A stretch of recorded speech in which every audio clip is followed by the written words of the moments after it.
வாங்குங்க காரைக்குடி ஸ்டைலில் பருப்பு உருண்டை குழம்பு எப்படி வைக்கலான்னு பார்க்கலாம்.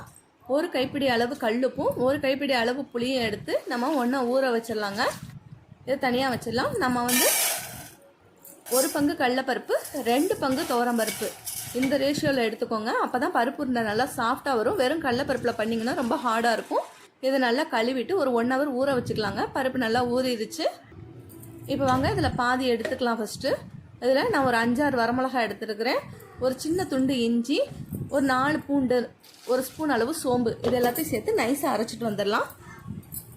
பாருங்கள், இந்த அளவுக்கு நைஸாக அரைச்சி எடுத்துக்கோங்க.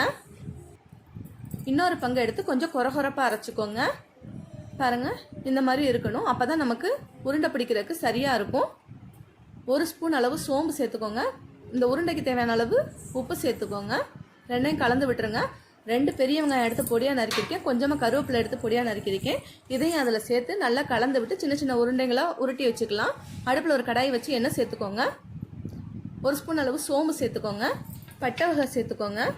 4-5 பூண்டு சேர்த்துக்கோங்க. 2 பெரிய வெங்காயம் எடுத்து பொடியாக நறுக்கி அதில் சேர்த்துக்கோங்க. வெங்காயம் நல்லா வதங்கி வரட்டும். 2 தக்காளி எடுத்துக்கோங்க. அதையும் பொடியாக நறுக்கி சேர்த்துக்கோங்க. கொஞ்சமாக கருவேப்பிலை சேர்த்துக்கோங்க. எல்லாம் நல்லா வதங்கி வரட்டும். ஒரு 3 ஸ்பூன் அளவு குழம்புத்தூள் சேர்த்துருக்கேங்க. இது நான் வீட்டில் அரைச்ச குழம்புத்தூளுங்க. குழம்புத்தூள் எப்படி அரைக்கிறதுன்னு நான் வீடியோ போட்டிருக்கேன், நீங்கள் போய் பார்த்துக்கோங்க. புளிக்கரைசல் அதில் ஊற்றிடலாம். ஒரு செம்பளவு தண்ணி ஊற்றிக்கோங்க. பாருங்கள், குழம்பு இந்த அளவு தண்ணியாக இருக்கணும். கொஞ்சமாக மஞ்சத்தூள் சேர்த்துக்கோங்க.